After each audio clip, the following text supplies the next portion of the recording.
A racist police officer sees a black man in a white neighborhood and assumes that the black man is a criminal and arrests him. Later, the officer is informed that he has just arrested an on-duty CIA agent. David Smith sat in his unmarked car, engine off, windows slightly cracked to let in the warm summer air. The quiet suburban street stretched before him, rows of identical houses with perfectly trimmed lawns, white picket fences, and not a soul in sight. He'd been there for hours, watching the house at the end of the cul-de-sac. The target hadn't left since morning. "Stay focused, David," he murmured under his breath. He flexed his hands on the wheel, his senses on high alert. The suspect wouldn't stay hidden forever. He had to move soon, or David would know something had gone wrong inside. The sun sank lower, bathing the neighborhood in golden light. David stayed still, ready for anything, knowing that at any moment, everything could change. Officer Ray Carter drove slowly through the neighborhood, his patrol car's engine humming softly in the stillness of the suburban streets. It was a quiet day as usual. This part of town rarely saw any trouble, just the kind of place Carter liked to keep that way. Neat lawns, clean sidewalks, and the kind of people who waved at cops when they passed by. As he turned the corner, something caught his eye. A car, unmarked, sitting at the far end of the street, parked just a little too far from the curb. Carter narrowed his eyes. It wasn't the kind of car you usually saw around here. Too plain, too out of place.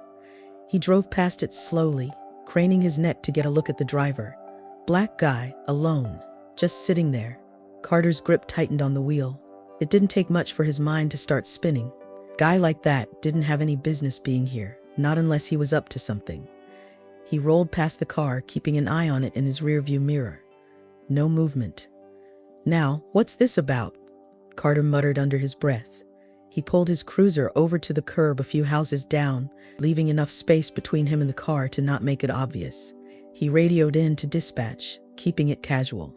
"Unit 2 to 4. Gonna check out a suspicious vehicle near Maple Drive. Black male in the driver's seat, no visible plates. I'll investigate further." The dispatcher acknowledged the call, but Carter had already stepped out of his cruiser, adjusting his belt and making sure his badge was visible. His mind raced as he walked toward the car, trying to decide how to handle this. Maybe the guy was lost, but Carter doubted it. He'd seen this too many times before. Black guy, nice neighborhood, usually didn't end well. He approached slowly, scanning the area as he walked.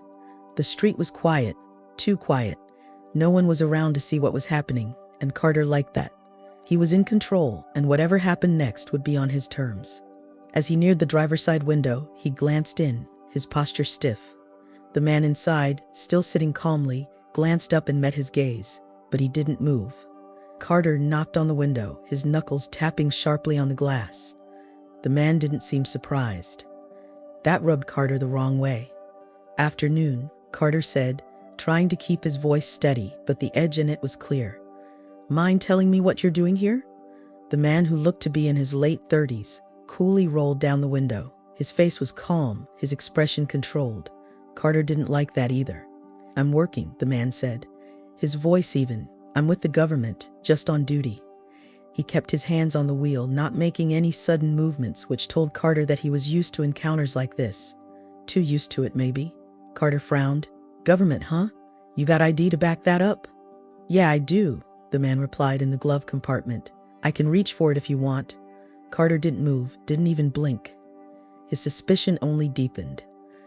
The guy was too calm, too collected. Guys like this weren't supposed to be here, and they sure as hell didn't have government jobs. At least not ones that kept them sitting in cars on quiet streets like this. Carter had seen enough. He stepped closer to the car, hand resting on his belt near his holster. "How about you tell me exactly what kind of government work you're doing here, and don't make any sudden moves?" The man glanced briefly at Carter's hand, then back up at his face. "I'm on a federal surveillance operation.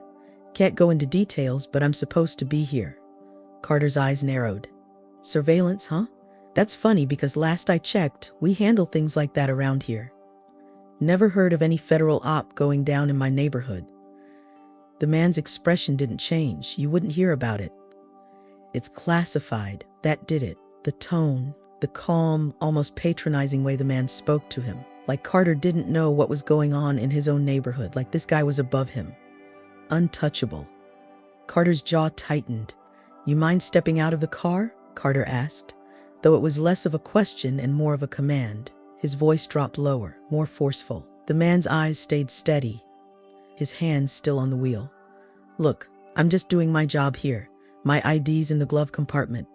Just take a look, and this will all be cleared up." Carter shook his head, taking another step closer.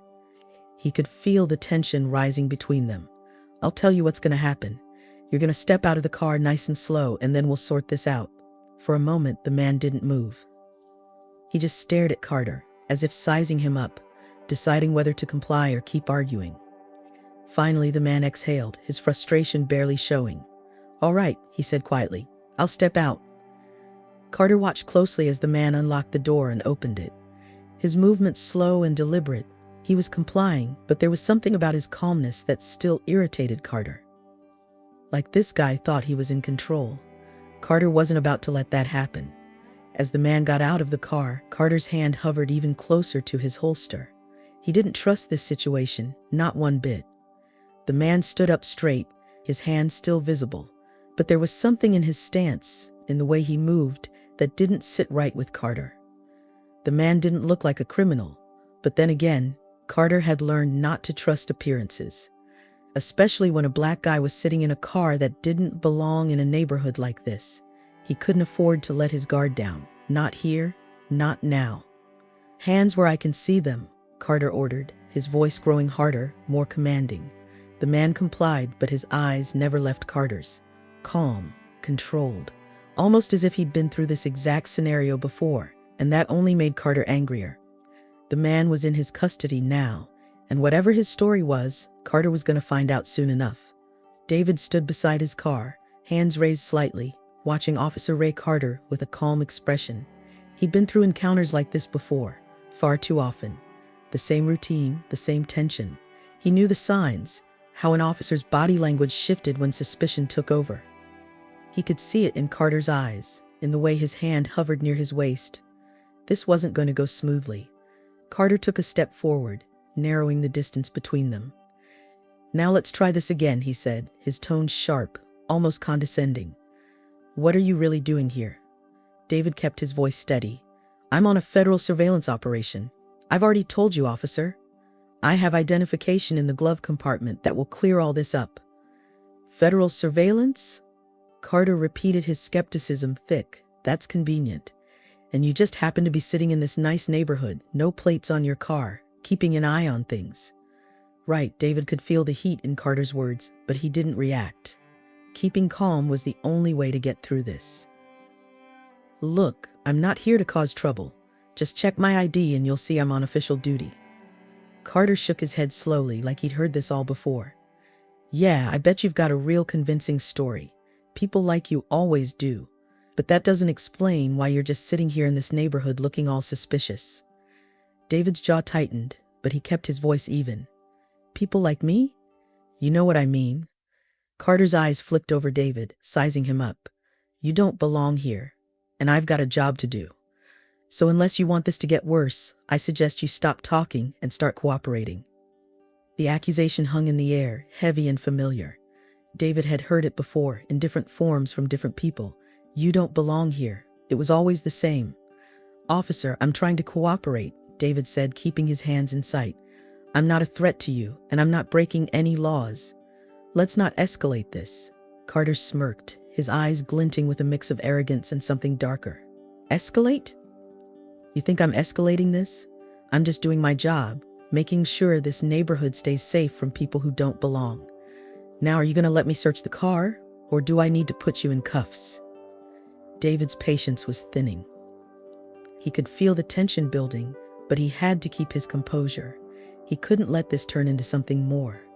"There's no need for that. My ID is right there. Take a look, and you'll see I'm exactly where I'm supposed to be." Carter's smirk faded, replaced by a harder edge. "You think I'm just going to take your word for it, like you're some kind of special case? I don't care what you're doing here. What I see is a guy sitting in a car with no plates, in a neighborhood where he doesn't belong, trying to act like he's got something to hide. David shook his head slightly, frustration creeping in despite his best efforts. I'm not hiding anything. Then you won't mind if I take a look around, Carter said, stepping closer to the car. David's voice dropped, firm but controlled. I'm telling you, I'm on a federal operation. If you interfere with this, you could jeopardize something bigger than either of us. Carter chuckled, but there was no humor in it. Federal operation? Really? You expect me to believe that? Guys like you? He stopped himself, then shrugged. Let me put it this way. I don't care what story you're spinning. Right now, you're a guy who's acting suspicious, and that's all I need to know. David watched him carefully. Officer, I don't want any trouble. But you're making a mistake. Carter's eyes hardened. The only mistake I see here is you thinking you can pull one over on me. Now step back from the car. David didn't move. He kept his gaze steady, watching the officer carefully, measuring his next move. He knew where this was heading. He'd been here before in situations where calm reasoning didn't matter. Situations where the color of his skin spoke louder than anything he could say. Last chance, Carter said, his hand dropping closer to his holster. Step back. David inhaled slowly, letting the frustration settle deep inside him, controlled but present. This doesn't have to go like this. Oh, but it does, Carter said, his voice dripping with finality. You see, I know exactly what's going on here. You think because you throw some fancy words around, I'm gonna back off. But here's the thing. I'm in charge now, not you. David stared at him, realizing there was nothing left to say. This wasn't about protocol anymore. It wasn't about reason or facts. It was about power, about control. And Carter wasn't going to give it up. I'm just asking you to look at my ID, David said quietly. And I'm asking you to get back, Carter snapped. His hand hovered over his holster now, his posture rigid. Now. David took a step back, his hand still visible. He knew that at this point, compliance was his only option. The situation was too far gone. Carter wasn't listening, wasn't going to listen. But as he stepped back, David felt the weight of it all pressing down on him. The routine, the assumptions, the feeling of being reduced to something less than he was, no matter what he said or did. It was a burden he'd carried for years, but it never got easier. Carter stepped toward the car, his eyes darting over the interior. I'm gonna take a look around, and you're gonna stand right there. Got it? David didn't respond. He just stood there, watching as Carter leaned in to search the car, his movements methodical, almost eager. It didn't matter that he'd explained himself. It didn't matter that his ID was within arm's reach. All that mattered now was that Carter had already made up his mind. The officer straightened up after a moment, turning back to David with a self-satisfied look. Nothing suspicious, huh? Well, you've still got some explaining to do. David's patience was gone, but his control wasn't. He looked Carter in the eye, his voice low. You're wrong, and this is going to catch up with you. Carter snorted. Sure it will. But for now, I'm the one giving the orders. David stared at him, silent but resolute. He knew this wasn't over, not by a long shot. David clenched his jaw, his muscles tensing. He wanted to keep calm, keep his head down, but the officer's arrogance was becoming unbearable.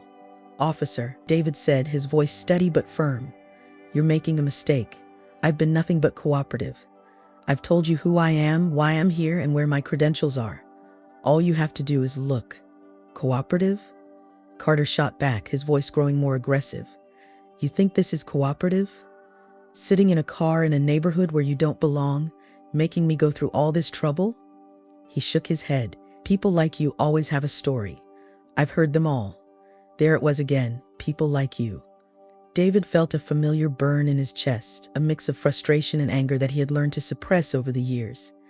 It wasn't just about this moment, it was about all the moments like this one. The stops, the suspicion, the assumptions, it was always the same.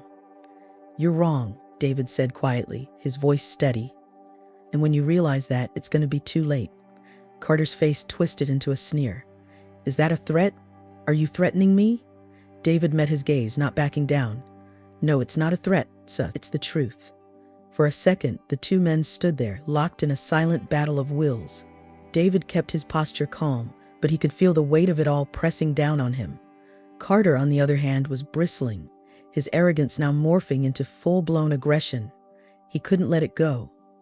Turn around, Carter said, his voice dropping an octave. His hand moved to his holster, resting on it now, not just hovering. I said, "Turn around." David's heart rate quickened, but he didn't move. "Officer, don't do this. I'm not resisting, but this is going too far. Look at my ID." "I'm done with your ID," Carter snapped, his hand now gripping his tool of authority. "Turn around and put your hands behind your back." Now, David hesitated for a moment, knowing how dangerous things had become. He could push back, could demand that Carter follow protocol, but at this point, he knew it would only escalate further. The wrong move, the wrong word, and this could go from bad to worse in an instant. Slowly, he turned around, keeping his hands visible. He knew this wasn't about guilt or innocence anymore. It was about power. Carter wanted to show he was in control, and David had no choice but to comply. His pulse pounded in his ears as he placed his hands behind his back, feeling the humiliation settling in. Carter moved quickly, roughly grabbing David's wrists and snapping the cold metal cuffs around them. David winced as the cuffs dug into his skin, but he stayed quiet. The sharp click of the handcuffs felt like the final note in this drawn-out symphony of injustice. "You see how easy that was?" Carter said, his voice thick with self-satisfaction. "All you had to do was cooperate from the start, and this wouldn't have gone so far." David stood still, refusing to respond. He could feel Carter's breath on the back of his neck as the officer patted him down, searching for something, anything, that could justify what he had just done. Of course, there was nothing. Once satisfied with his search, Carter yanked David toward the patrol car, shoving him roughly against the door before opening it. David braced himself, his body tensing as Carter pushed him inside. The hard plastic seat was cold against his back. The interior of the patrol car was stifling, the air thick and heavy. David could hear Carter talking to himself as he walked back toward the front, but the words didn't matter. The only sound that echoed in David's mind was the click of those handcuffs, the finality of it. Through the window, David watched as Carter radioed something in, probably gloating to his dispatcher about the suspect he had just arrested.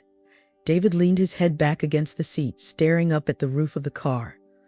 His mind was racing, not with fear, but with a kind of deep, tired anger. He'd done everything right. He'd complied, kept his voice calm, tried to explain, and still, here he was, handcuffed in the back of a police car, treated like a criminal for no reason other than Carter's own prejudice. Carter got back in the car, turning the ignition and glancing at David in the rearview mirror. He didn't say anything, just smiled that same smug smile he'd worn since the start. He had won, in his mind. He had put David in his place. As they pulled away from the curb, David stared out the window at the peaceful, tree-lined streets of the neighborhood. The same streets where people like him didn't belong. He could feel the weight of Carter's arrogance pressing down on him, but there was no fear, just a cold, simmering anger. Carter might have had his moment of power, but David knew the truth. He knew that this wouldn't end the way the officer thought it would. Sooner or later, Carter would realize the gravity of his mistake. As they drove off, David remained silent, his mind already planning the next steps. He would stay calm, stay in control. This wasn't over yet. David sat in the back of the patrol car, the cold metal of the handcuffs biting into his wrists. His eyes remained fixed on the world passing by outside the window. Quiet streets, pristine houses, perfectly manicured lawns. The irony of it all wasn't lost on him. These people had no idea what had just happened in their peaceful little corner of the world. To them, this was just another day. But for David, it was yet another reminder of how things could turn on a dime. Despite his experience, his training, and the years he had spent protecting people like the ones in these homes, here he was, treated like a criminal because he didn't belong. Carter drove in silence for a while, his satisfaction palpable in the confined space of the car. Every so often, David could see him glance into the rearview mirror, a slight smirk playing at the corners of his mouth. Carter thought he had won, he thought he had done his job, but David knew better. The arrogance of the man was almost overwhelming, but David wasn't rattled. He had been through worse than this, much worse. The patrol car slowed to a stop at a red light, and Carter reached for the radio, picking it up with a casual flick of his wrist. "Dispatch, this is Unit 2-4, he said, his voice calm and cocky, I'm bringing in a suspect, black male, no ID, suspicious behavior in a restricted area. David clenched his jaw. Even now, after all of this, Carter was twisting the truth, making it sound like he had been justified in his actions. But David kept quiet. He knew the truth would come out soon enough.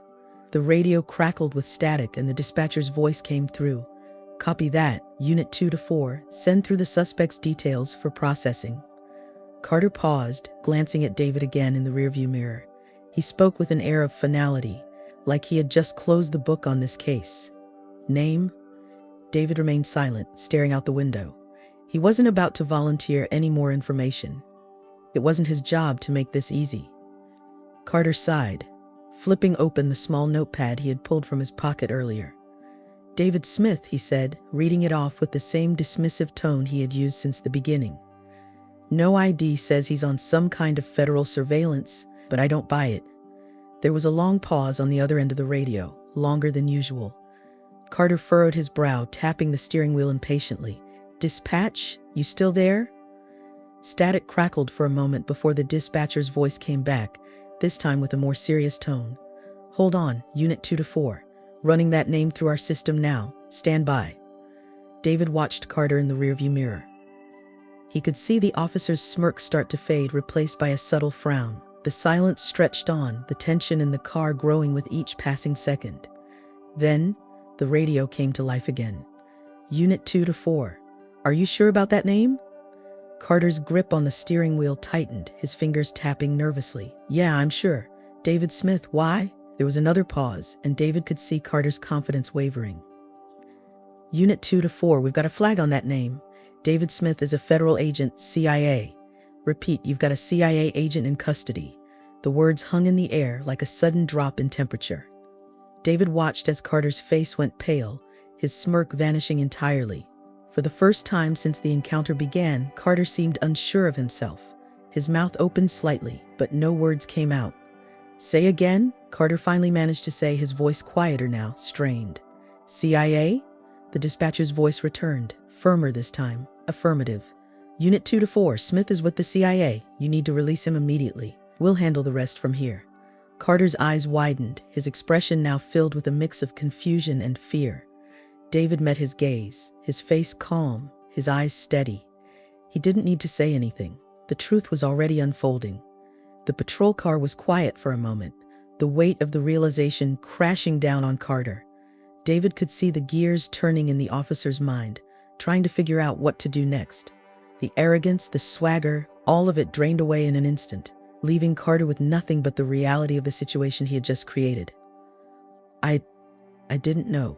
Carter stammered, his voice shaky. I didn't know he was, but David cut him off, his voice cold and firm. You didn't care to know. Carter swallowed hard, his face flushed with a mix of embarrassment and panic. He fumbled with the radio, his hands shaking slightly as he spoke again. Dispatch. Unit 2 to 4 here. I'll release the suspect. Copy that. Copy, came the dispatcher's reply, now curt and professional. Make sure it's done right away. Carter dropped the radio back onto the console, sitting there for a moment in stunned silence. David could hear his breathing, rapid, uneven. The officer turned in his seat to face David, the smirk long gone, replaced by a hollow look of regret. His confidence had shattered. Look, Carter began, his voice low, almost pleading. I didn't know. You didn't say anything specific. If I had known. David cut him off again, this time his voice calm but filled with weight. I told you, you didn't listen. Carter's face reddened, his hands trembling slightly as he reached for the door handle. He stepped out of the car, quickly walking around to the back and opening the door. David shifted slightly, watching as Carter hesitated, his hands hovering over the cuffs. For a moment, Carter didn't move. His eyes darted from David's face to the cuffs around his wrists, as if unsure of how to proceed, unsure of how to salvage the situation. Then slowly, Carter fumbled with the keys and unlocked the handcuffs, freeing David from the restraints. The metal fell away with a dull clink, but the weight of the moment remained. Carter stepped back, his face pale, his mouth opening and closing as if he wanted to say something, an apology, an explanation, anything to make it better. But there was nothing he could say that would fix this. David simply stared at him, his expression blank. but the disappointment in his eyes was unmistakable. Carter stammered, I'm sorry, David didn't respond. He didn't need to. The truth was clear, and the silence between them said more than words ever could. He straightened his jacket, flexing his wrists as the circulation returned, and stepped out of the patrol car. Without another word, David walked away, leaving Carter standing there, speechless and broken. The silence between David and Officer Carter was thick and heavy, like a fog neither of them could escape.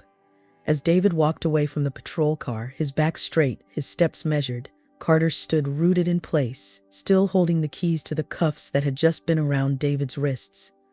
The officer's face was pale, his breathing uneven. His mind was racing, trying to grasp what had just happened, and more importantly, what was about to happen next. David didn't bother looking back. He didn't need to. He knew exactly what was coming for Carter. As he walked toward his car, the quiet suburban street suddenly felt even quieter, as if the entire neighborhood had fallen under the weight of the officer's mistake. Carter finally snapped out of his daze, rushing back to his patrol car. He fumbled with the radio, his hands still shaking. "Dispatch," he said, his voice cracking slightly. "This is Unit 24. I've released the suspect, David Smith. He's free." There was a brief pause on the other end before the dispatcher responded, her tone clipped and professional. "Copy that, Unit 24. Stand by for further instructions." Carter stared at the radio, his heart pounding in his chest. He knew what further instructions meant. He knew this wasn't something that would blow over with a simple apology. As he waited, his mind replayed everything that had just happened. The moment he saw David sitting in that car, the assumptions he made, the way he ignored every warning sign because of the man's skin color, because he had convinced himself that he was doing the right thing. But now, standing there, reality was sinking in. The radio crackled again. "Unit 24, report back to the station immediately. Supervisor wants to speak with you." "Over." Carter swallowed hard. His mouth felt dry and his hands, once confident, now trembled uncontrollably. "Copy that," he managed to say, his voice barely audible. He glanced back at David, who was now standing beside his car, adjusting his jacket as if nothing had happened. Carter's stomach churned. The power he had felt just minutes ago had evaporated, leaving him with nothing but dread. He climbed into his patrol car and sat there for a moment, staring blankly at the dashboard. He could feel his career slipping through his fingers. Everything he had worked for, everything he had built, it was all teetering on the edge. He knew the consequences of his actions were inevitable, and they were about to hit him hard. As he started the car and pulled away from the curb, he couldn't shake the image of David's calm, steady face from his mind. He had been wrong, so wrong, and now he had to face the music. When Carter arrived back at the station, the atmosphere felt different, colder. His fellow officers didn't greet him with the usual nods or casual waves. There was a stiffness in the air, a tension that told him they knew. He hadn't even stepped inside, and already the whispers were circulating. He walked through the station doors, his steps heavier than before, his head down. As he passed by the front desk, he caught the glance of the receptionist, who quickly looked away. Word traveled fast, too fast. Carter, the sharp voice of his supervisor, Captain Hill, cut through the air like a blade. Carter flinched, his heart racing as he turned to see the captain standing at the entrance to his office. Arms crossed, his face a mask of stern disappointment. "Get in here now." Carter's legs felt weak as he walked toward the office, feeling the eyes of his colleagues on him. The walls felt like they were closing in, the fluorescent lights above harsh and unforgiving. This was the moment he had been dreading since he left the scene. There was no escaping it now. He stepped into Captain Hill's office, the door closing behind him with a soft click. The room was sparse, the only decorations being framed certificates and awards lining the walls. But none of that made Carter feel any sense of comfort. The captain sat down behind his desk, staring at Carter with a look that made it clear this was no routine conversation. "Sit down," Hill ordered, his voice low but firm. Carter obeyed, lowering himself into the chair across from the desk. He could feel the sweat forming on his palms, the tension making it hard to breathe. Hill didn't speak for a moment, just stared at Carter as if trying to decide where to begin. Finally, he leaned forward, resting his elbows on the desk. "Tell me what happened out there," Hill said, his voice cold. Carter swallowed, trying to gather his thoughts. "It was a misunderstanding," he stammered. "I didn't know he was with the CIA. I didn't know."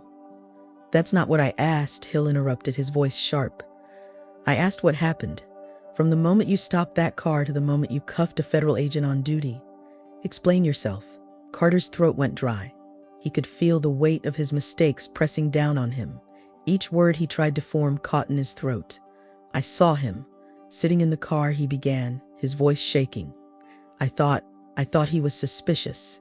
He didn't have plates and he didn't look like he belonged there." Hill's eyes narrowed, his expression hardening. "He didn't look like he belonged. That's your reason?"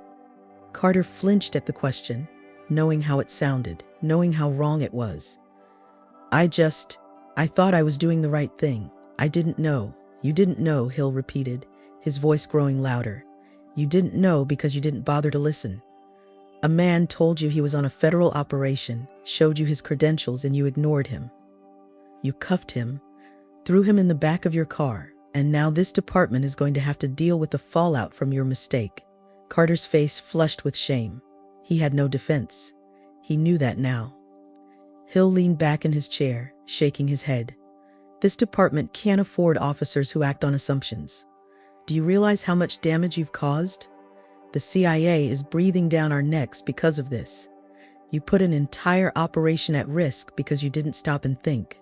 "I'm sorry," Carter whispered, his voice barely audible. "I didn't mean for it to go this way." Hill's expression softened slightly, but the disappointment remained. "Sorry's not going to cut it. You've crossed a line, Carter. You crossed a line that we can't walk back." Carter felt his heart sink. He knew what was coming next. "You're suspended, effective immediately," Hill said, his voice cold and final. "Turn in your badge and your weapon.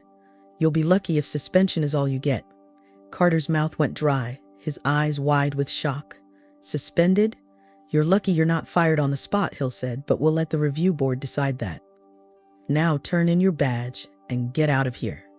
Carter's hands trembled as he reached for his badge, unhooking it from his belt. His fingers shook as he placed it on the desk, the metallic clink echoing through the room. As he stood up to leave, Carter felt a hollow emptiness settle in his chest. He had gone from being in control, the one giving orders, to being stripped of everything he thought made him who he was. He had no one to blame but himself.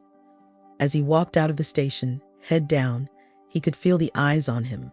The weight of their judgment, their silent condemnation, followed him with every step. This was the consequence of his actions, and there was no escaping it now. Carter stood outside the station, the door closing behind him with a heavy thud, leaving him on the sidewalk, staring blankly at the street. His badge was gone. He felt stripped, exposed, as if the uniform he still wore no longer belonged to him. The weight of the day's events pressed down on his shoulders like a vice, squeezing tighter with each breath. He looked around, hoping to see something familiar, something to ground him, but all he could feel was the slow realization of how much he had lost. His hands shook at his sides. A chill ran down his spine even though the day was warm. People walked past him, going about their day, unaware of the internal storm ripping through him. Carter took a deep breath, trying to steady himself. He had never felt this kind of helplessness before. It was always him in control, him giving the orders, making the calls, but now he had nothing.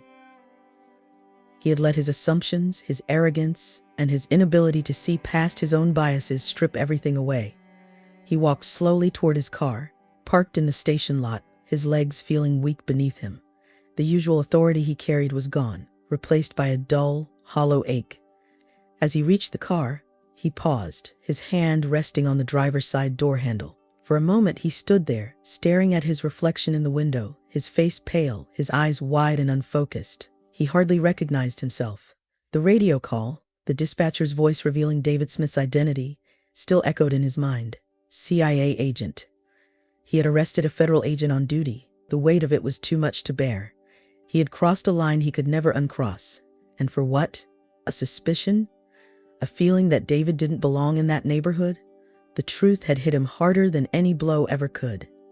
Carter finally opened the door and sank into the driver's seat, gripping the steering wheel so hard, His knuckles turned white. His mind was racing, trying to find something, anything that would explain what he had done. But there was nothing. No justification, no excuse. He had let his own prejudice dictate his actions, and now it had cost him everything. His phone buzzed in his pocket, but he ignored it. He couldn't bear to face the calls or texts from his colleagues, from his family. What could he even say to them? That he had ruined his career in a matter of minutes? That he had allowed his arrogance and biases to strip him of everything he had worked for? With trembling hands, he reached into the glove compartment, pulling out his police-issued notepad. The pages were filled with names, dates, and notes on arrests he had made over the years. At one point, he had been proud of this, his record of service, his proof that he was a good cop, someone who kept the community safe. But now, as he flipped through the pages, all he could see was how blind he had been. The faces of the people he had stopped, questioned, and arrested over the years blurred together in his mind. How many of them had felt the same way David did that day? How many times had Carter assumed guilt based on nothing more than a gut feeling, a sense that someone didn't belong? He had always told himself he was doing his job, but now, in the aftermath, it felt hollow, empty. Carter closed the notebook, tossing it onto the passenger seat. His phone buzzed again, but this time he pulled it out, glancing at the screen. It was a message from his wife. He stared at it for a moment, feeling a fresh wave of shame wash over him. What was he going to tell her? That he was suspended? That he was likely going to be fired? That the man she thought was a hero was now a public embarrassment? His fingers hovered over the screen, but he couldn't bring himself to reply. He placed the phone back in his pocket and leaned his head against the steering wheel, closing his eyes. The weight of the day was crushing him, and for the first time in his career, he felt truly powerless. Inside the station, the atmosphere was tense. Word had spread quickly about what had happened. Officers whispered among themselves, some casting glances toward the door, waiting for the next development. No one said it aloud, but the message was clear. Carter was done. His career, once so promising, had ended in disgrace. In the captain's office, Hill sat behind his desk, a stack of papers in front of him. He was no stranger to handling disciplinary actions, but this one was different. The fallout from Carter's actions wouldn't just affect the department. It would ripple through the community, through the public perception of the police force as a whole. Racial profiling, abuse of power, mishandling a federal agent, these were things that would leave a permanent stain on the department's reputation. Hill sighed, rubbing his temples as he reviewed the incident report. It was clear from the beginning that Carter had acted on his biases, not facts. He had failed to listen, failed to ask the right questions. Instead, he had let his assumptions drive him straight into disaster. The phone on Hill's desk rang, and he picked it up. "Hill," he said, his voice tired. "Captain, it's about Carter," came the voice on the other end. "The review board wants to meet. They're pushing for immediate termination." Hill nodded, though the caller couldn't see him. "I figured as much. Make sure the paperwork's ready. This has to be handled cleanly." As he hung up the phone, Hill leaned back in his chair, staring up at the ceiling. He had seen good officers fall before, but this one stung more. Carter had been one of the promising ones, but in the end, his pride and his prejudice had brought him down. Hours later, Carter still sat in his car, his mind numb, when he received the final call. His phone buzzed again, and this time he answered, his voice barely above a whisper. "Carter," he said, knowing who it was before he even heard the voice on the other end. "Officer Carter." Hill's voice came through, firm but not angry. "It's over. The review board has made their decision. You're officially terminated from the force, effective immediately." Carter closed his eyes, the words hitting him like a blow to the chest. He had known this was coming, but hearing it aloud made it real. "I understand," Carter replied, his voice flat, emotionless. "I need you to come back in and finalize the paperwork," Hill continued. "After that, you're free to go," Carter nodded, even though Hill couldn't see him. "I'll be there." As he hung up the phone, Carter sat in silence for a long moment, staring out the windshield. His career was over, but more than that, his sense of self was shattered.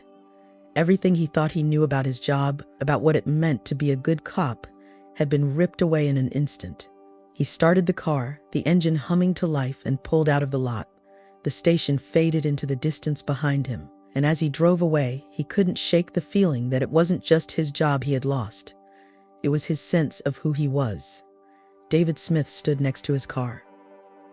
For a moment, David allowed himself to breathe deeply, feeling the tension leave his body. It had been a long, exhausting day, and though the immediate danger was over, the weight of the encounter still pressed down on him. He adjusted his jacket, feeling the lingering ache in his wrists from the handcuffs. The sting wasn't just physical, it was a reminder of how easily things could go wrong. Even now, after all these years, after everything he had achieved, moments like this brought back the same old truth: some people would never see beyond the surface. David closed his eyes for a moment, steadying himself. He couldn't let this derail him, not now. He still had a job to do.